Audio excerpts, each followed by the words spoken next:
The smell of burnt metal and old oil hung over Rusthaven Yard, a scrapyard moon that most star maps did not even bother to name. Dust storms rolled across its grey surface every few hours, covering broken hulls and dead engines in a thin orange film. Nobody important ever came here. It was the kind of place where the galaxy sent things it wanted to forget. Daniel Reyes liked it that way. He was 34 years old, with rough hands and grease stains that never fully washed out of his skin. He ran a small repair shop with 4 other humans, fixing anything that other species had given up on. Alien engineers from the big trade stations often laughed when they heard that humans ran a junkyard.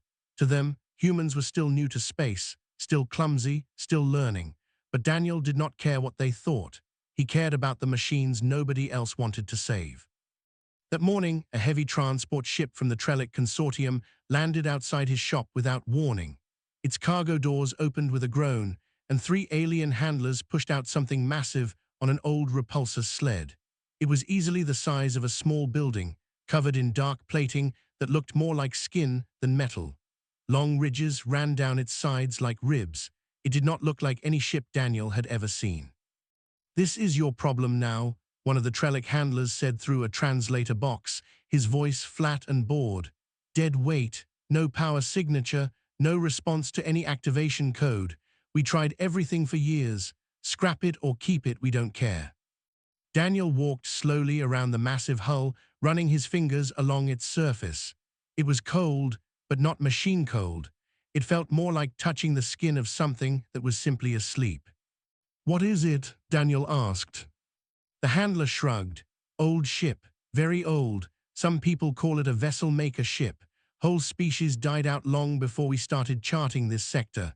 Their ships were supposed to be alive somehow, bonded to their crews. Just old stories, though. This thing hasn't worked in decades." "If it's just dead metal, why has everyone kept dragging it around instead of melting it down?" Daniel asked. The handler paused, as if the question annoyed him. "Superstition, maybe. Some buyers think it's worth something as a museum piece. Nobody could figure out how to move it without hurting it, and every scanner says it might still be something, not worth our time anymore. It's yours." The transport ship left without another word, leaving the massive hull sitting in the dust like a stranded whale. Daniel's supervisor, a sharp-tongued woman named Karen Mills, was already unhappy about it. "We don't have room for a decoration," she said, arms crossed. "Cut it up, sell the plating, and move on to the next job." "Give me a week," Daniel said. "Just 1 week to look at it properly." Karen sighed. "You and your lost causes." That night, after the rest of the crew had gone home, Daniel stayed behind with a portable scanner and a flashlight. He climbed up the side of the massive ship, using an old maintenance ladder bolted to the hull. Up close, the plating had a strange texture, almost like scales, with faint lines running beneath the surface like veins. He pressed his scanner against the hull and frowned at the readings. There was no active power core, no engine signature, nothing that should register as alive by any normal standard. And yet, buried deep in the readings, there was a small flicker, a heat signature, faint and irregular, like a heartbeat trying to remember how to beat. Daniel sat down on the ladder, staring at the number on his scanner screen. Everyone else had scanned this ship 100 times and found nothing worth saving, but nobody had ever looked slowly. Nobody had waited. He placed his bare hand flat against the cold hull. "I don't know if you can hear me," he said quietly, feeling foolish for talking to a piece of scrap. "Everybody says you're dead. Maybe they're right, but that little flicker in there says otherwise."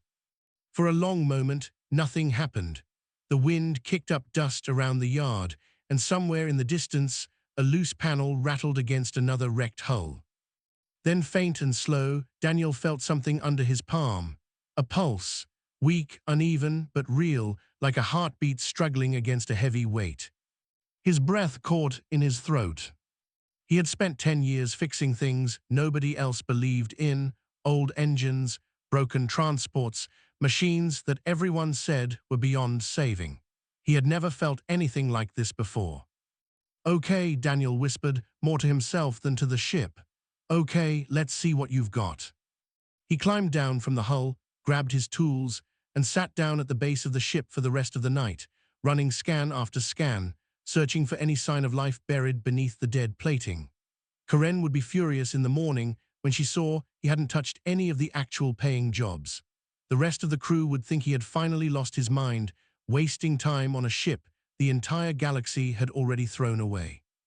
But Daniel did not move from that spot until the sun came up, because for the first time in years, he had found something worth saving that nobody else believed in, and he was not about to let it go. 3 days after the strange pulse, Daniel had turned an old storage container into a makeshift research station beside the massive hull. Empty ration boxes and cold cups of coffee littered the folding table where he worked, but he barely noticed them. His mind was fixed on one thing only, figuring out what was hiding inside that ship. He had pulled old records from every database he could access, paying more credits than he could afford to unlock restricted trade archives. Most of what he found was fragments, torn pieces of history from a species called the Vessel Makers, who had vanished from the galaxy long before most current civilizations had learned to build their first starship. The records were vague, filled with warnings and guesses rather than facts. Some scholars believed the Vessel Makers built ships that were not machines at all, but living creatures grown and bonded to a single crew for life. When the crew died, the ship was said to fall into a deep sleep, sometimes for centuries, waiting for a new bond to wake it. Daniel found a faint serial code etched near the base of the ship's hull, worn down by decades of neglect. After running it through an old translation program, he found a partial name, Ren. Ren, Daniel said aloud, testing the word. It felt strange to name a ship, but it felt even stranger not to. He began treating the ship differently after that.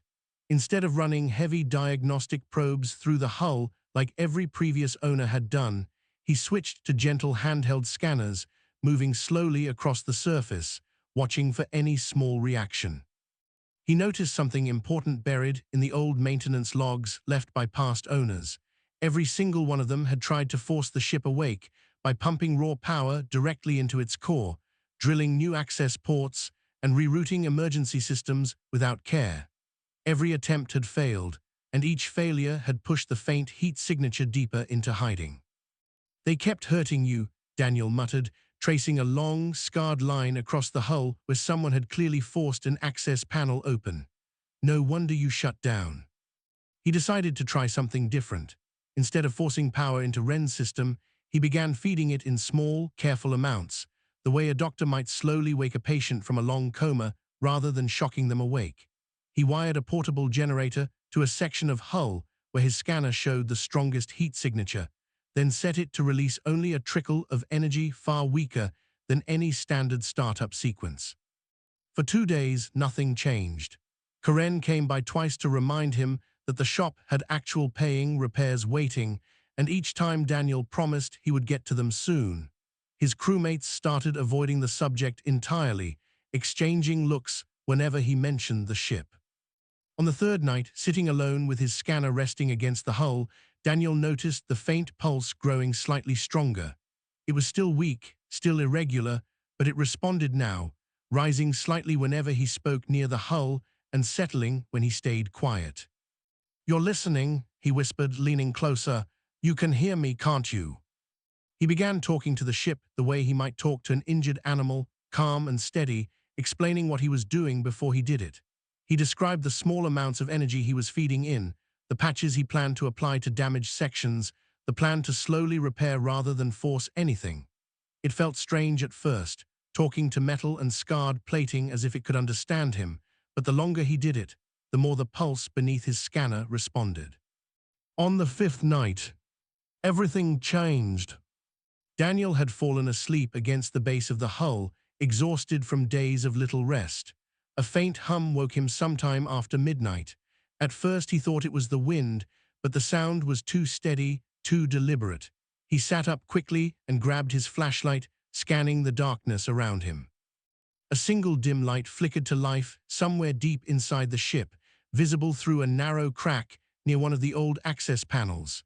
It was weak, barely brighter than a candle, but it was undeniably there, glowing softly from somewhere within. Daniel scrambled to his feet, heart pounding. He pressed his scanner against the hull and watched the readings spike for the first time since he had started.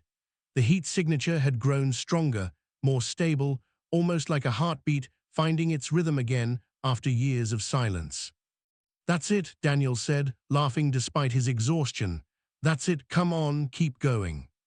He spent the rest of the night documenting every small change, refusing to sleep even as his body begged for rest. Word would spread through the yard soon enough that the human mechanic was talking to scrap metal, feeding power into a dead hull, wasting time on something everyone else had already given up on. He did not care.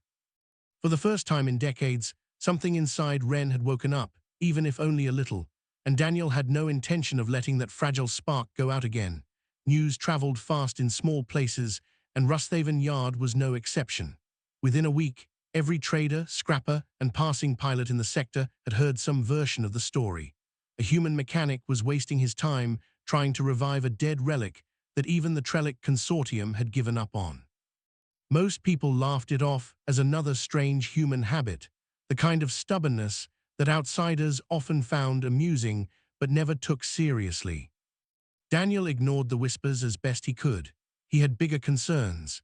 The dim light inside Ren's hull had grown slightly brighter over the following days, and small sections of the ship had begun to shift on their own, adjusting like a body stretching after a long sleep. A section of plating near the rear had folded open on its own one morning, revealing a narrow internal corridor that had not been visible before. Daniel had stood at the opening for nearly an hour before he found the courage to step inside. The interior was unlike anything he had ever seen. The walls pulsed faintly with soft light, and the corridors curved in smooth, organic shapes rather than the sharp angles of ordinary starships. It felt less like walking through a machine and more like walking through the inside of something alive, patient, and waiting. He began spending most of his time inside Ren, mapping corridors, checking for damaged systems, and continuing the slow process of feeding it small amounts of energy. Ren's reactions grew more noticeable each day. Lights would brighten when Daniel entered a room and dim slightly when he left. The temperature inside certain corridors shifted subtly to match what would be comfortable for a human body, something no dead machine should have been capable of doing. Not everyone found the situation amusing. A representative from a large trading corporation called HFY Dynamics arrived at the yard less than 2 weeks after Ren had first stirred. The representative, a sharp-eyed alien named Torvin, wasted no time getting to the point. "We've heard interesting rumors about your salvage," Torvin said, standing at the edge of the yard with 2 armed escorts behind him. "A living vessel-maker ship would be worth more than this entire moon. HFY Dynamics is prepared to offer a very generous sum for it." "It's not for sale," Daniel said flatly. Torvin's expression did not change. "You misunderstand. This is not truly a request. Galactic salvage law states that any artifact of unknown origin discovered on unclaimed property can be seized for research purposes if it poses potential value to interstellar heritage. We have already filed the necessary paperwork." Karen, standing nearby, stepped forward with her arms crossed. "This is our yard, our salvage, and our ship. You can take your paperwork and shove it." Torvin's escorts shifted slightly, hands resting near their weapons. "I would advise a more cooperative attitude. HFY Dynamics does not enjoy repeating itself." Daniel felt his pulse quicken, but he kept his voice steady. "Come back with real proof of ownership, not threats, and we'll talk. Until then, get off our property." The tension in the yard was thick enough to cut with a knife. For a long moment, nobody moved.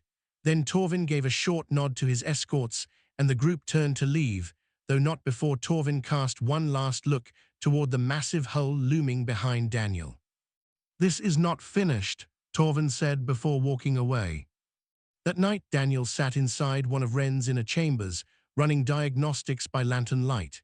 He was still shaken from the confrontation, replaying the moment in his mind, wondering how far HFY Dynamics might go to get what they wanted. He did not notice at first that the soft ambient lighting around him had shifted to a dimmer, redder tone, almost like the ship itself was reacting to his mood. "I'm fine," Daniel said quietly, more out of habit than anything else, still unsure if Ren could truly understand him. Just worried, that's all. The lighting flickered briefly before returning to its usual soft glow, as if acknowledging him. 2 nights later, a small unmarked shuttle attempted to land near the rear of the yard under the cover of darkness. Daniel woke to the sound of his scanner alarms blaring inside Ren's main chamber.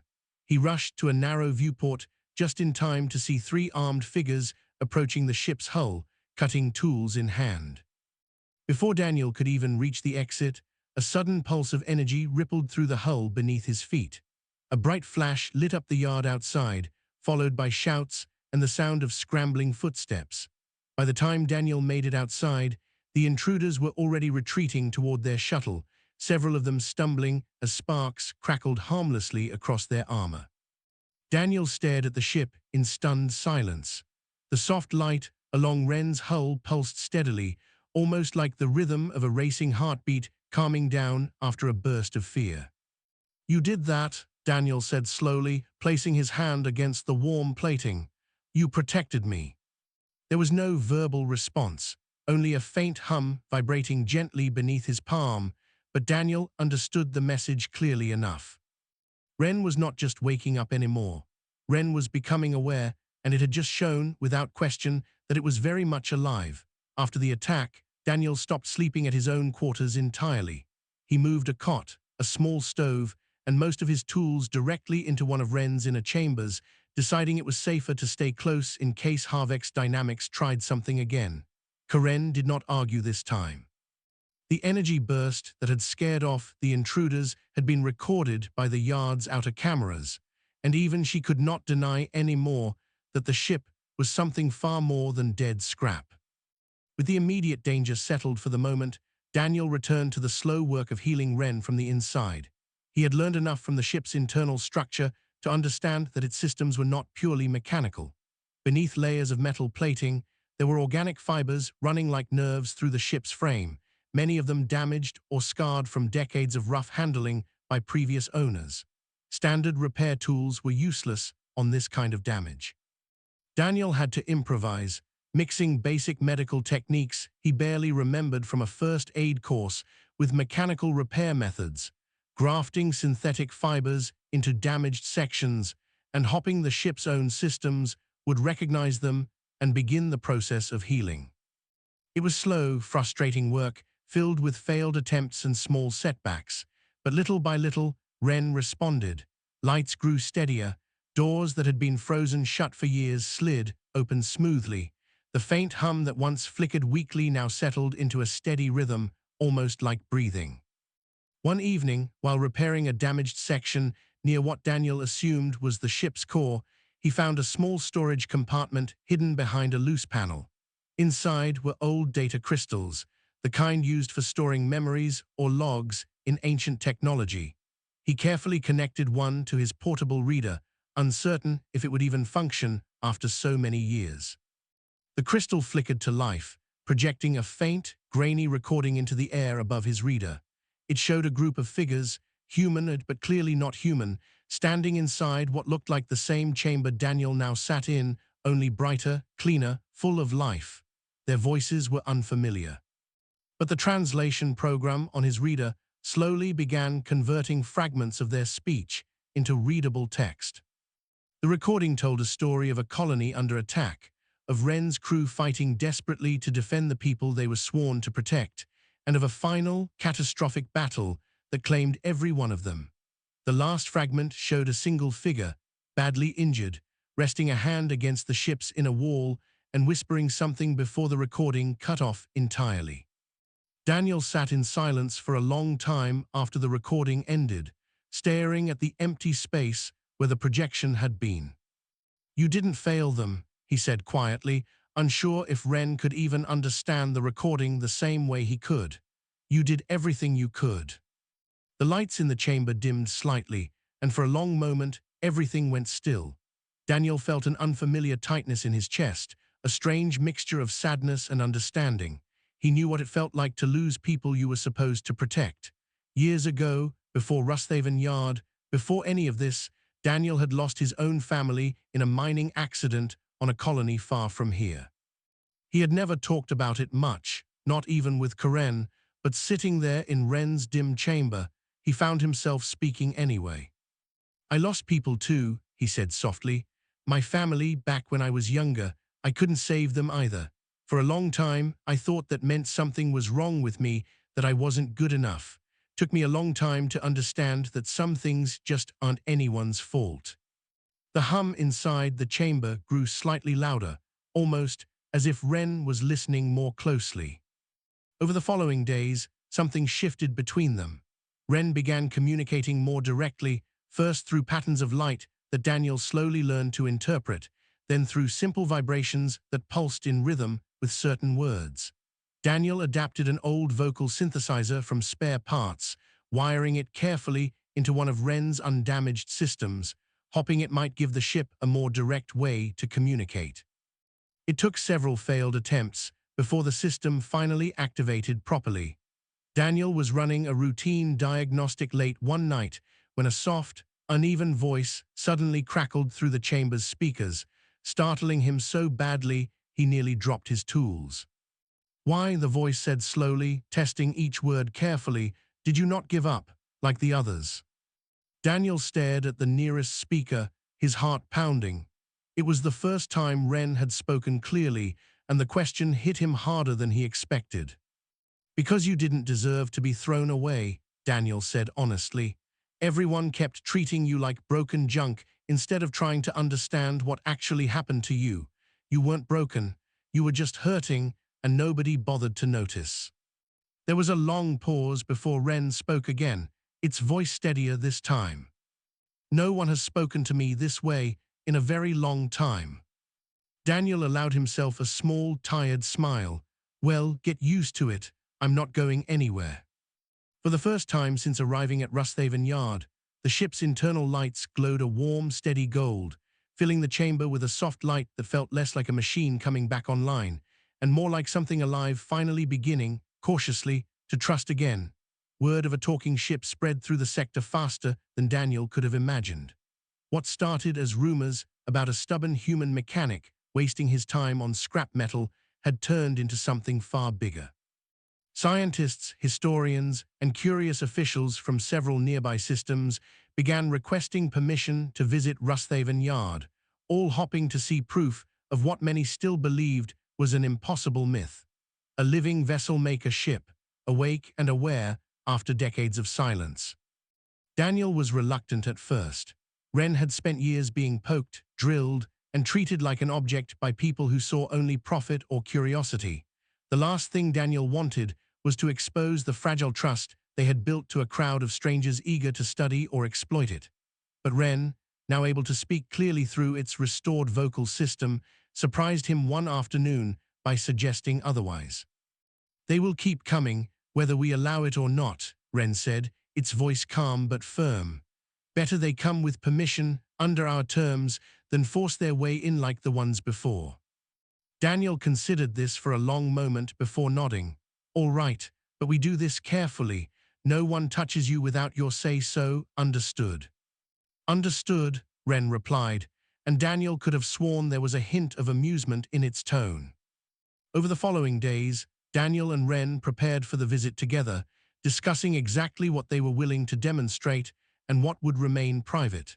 Karen helped organize the logistics, still slightly amazed that she was now coordinating a diplomatic visit instead of running a simple scrapyard. The day of the demonstration arrived with a small crowd gathering just outside the yard's main gate. A mix of scientists, journalists, and cautious officials from 3 different systems stood waiting, along with a noticeably tense representative from Harvex Dynamics, still hoping to salvage some claim over the ship despite their earlier failed attempt. Daniel spotted Torvin near the back of the group, arms crossed, watching everything with a calculating expression. Daniel walked out to greet the crowd, feeling oddly nervous despite everything he and Ren had already been through together. "Thank you all for coming," he said, keeping his voice steady. "What you're about to see isn't a machine performing tricks. It's a living being who has spent a long time being treated like garbage, and it deserves your respect, not just your curiosity." A murmur passed through the crowd, some skeptical, some intrigued. Daniel turned toward the massive hull and gave a small nod. Slowly, deliberately, Ren began to move. A section of damaged hull plating near the front of the ship, one that Daniel had been unable to fully repair, began to shift and reform on its own, organic fibers weaving together as the crowd watched in stunned silence. The metallic scarring along the surface smoothed out, replaced by fresh, healthy plating that glowed faintly with the same soft light Daniel had grown used to seeing inside the ship's chambers. Gasps rippled through the crowd.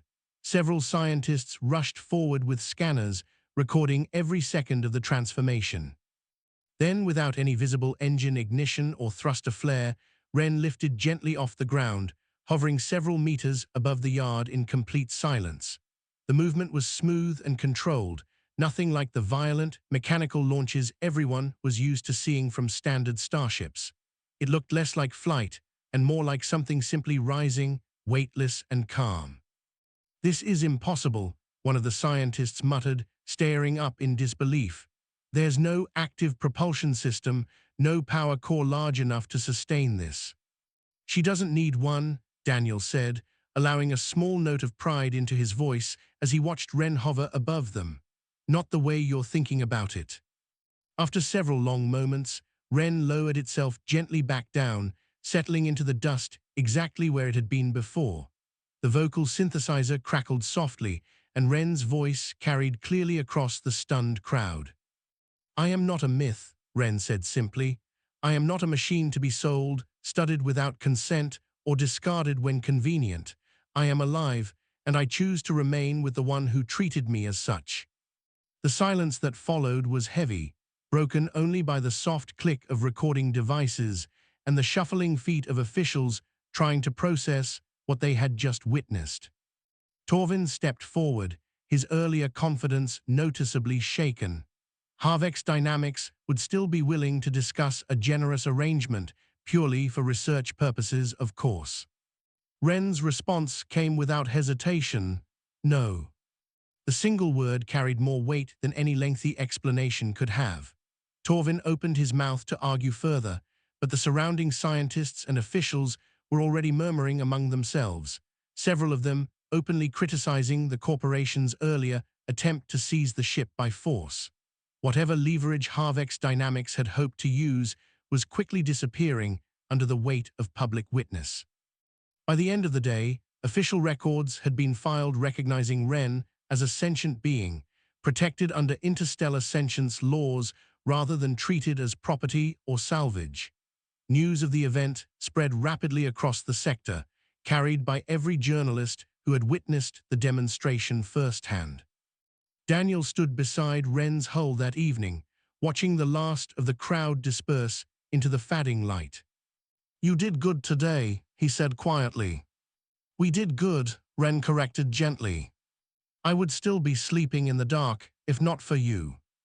Daniel smiled, resting a hand against the warm plating. "Then I guess we make a decent team." For the first time since arriving at Rusthaven Yard, the ship that the entire galaxy had once thrown away stood proudly beneath the open sky, no longer hidden, no longer forgotten, and no longer alone. In the weeks following the demonstration, Rusthaven Yard stopped being the forgotten scrap moon nobody bothered to visit. Ships from a dozen different systems began arriving regularly, some carrying curious scientists, others carrying officials eager to be associated with the sudden fame surrounding the yard. Karen, still adjusting to the chaos, joked that she now ran the most famous junkyard in the galaxy, though she never once complained about the extra business it brought in. Offers poured in for Daniel almost daily. Research institutes wanted him as a consultant. Wealthy collectors offered absurd amounts of money for even a small piece of technology recovered from Ren. Prestigious shipyards wanted to hire him outright, promising him resources and equipment far beyond anything Rusthaven Yard could provide. Daniel turned down every single one. "You could take some of these offers," Ren said one evening, as Daniel sat repairing a small section of interior wiring by lantern light. "Some of them are quite generous." "I know," Daniel said, not looking up from his work, "but none of them are you." Ren was quiet for a moment. You would give up wealth and comfort just to remain here. I already gave up plenty of things trying to save people who mattered to me, Daniel said, finally glancing toward the nearest wall panel. I'm not making that mistake again, not with you. The soft hum that answered him carried a warmth that no words could have matched. As the weeks turned into months, Ren's full capabilities slowly began to reveal themselves, capabilities far beyond anything modern galactic civilization had ever developed. The ship could repair itself almost completely given enough time and energy, adapt its internal structure to new threats, and travel distances that would take standard starships weeks to cover in a fraction of the time, all without the massive engines and fuel reserves other ships depended on. Scientists who studied the recorded data were left baffled, unable to replicate even a small fraction of what the vessel makers had once achieved. Despite the growing attention, Daniel made it clear from the start that Ren was not a resource to be studied and copied without consent. Any research had to go through Ren directly, and more often than not, Ren simply declined requests that felt too invasive, a right that interstellar law now fully recognized and protected. Harvex Dynamics eventually abandoned their pursuit entirely after the negative attention from their earlier attempted seizure damaged their reputation across multiple systems. Torvin was reassigned to a distant outpost, and Daniel never heard from the corporation again. One quiet evening, several months after the first demonstration, Daniel stood at the edge of Rusthaven Yard, looking up at the stars scattered across the dark sky. Ren's hull rested nearby, fully healed, its plating smooth and glowing faintly under the moonlight. "Do you ever think about leaving this place?" Daniel asked, seeing what's actually out there instead of just sitting in a junkyard. "I have thought about it," Ren admitted. "For a long time, I believed I had nothing left to return to. My crew was gone, my purpose was gone. I expected to remain broken and forgotten forever. And now I believe there may be a new purpose waiting if I am willing to look for it," Ren said, "but only if you are there to find it with me." Daniel smiled, resting his hand against the familiar warmth of the hull. "Then, I guess it's time we found out." 2 days later, with Karen's blessing and the rest of the crew waving from the yard below, Daniel stepped inside Ren for what would be their first true journey together, not as mechanic and salvage, but as bonded partners setting out to explore whatever lay beyond the edges of known space. Ren rose gently from the dusty ground, silent and smooth, leaving behind the scrapyard that had once treated it as worthless. As the ship climbed higher, breaking free of the moon's thin atmosphere, its full form became visible from a distance for the first time in decades, gleaming and alive under the light of distant stars. Inside the main chamber, Daniel watched the stars stretch out ahead of them, feeling a familiar excitement he hadn't experienced in years. "Ready?" he asked. "Ready," Ren replied, its voice steady and warm.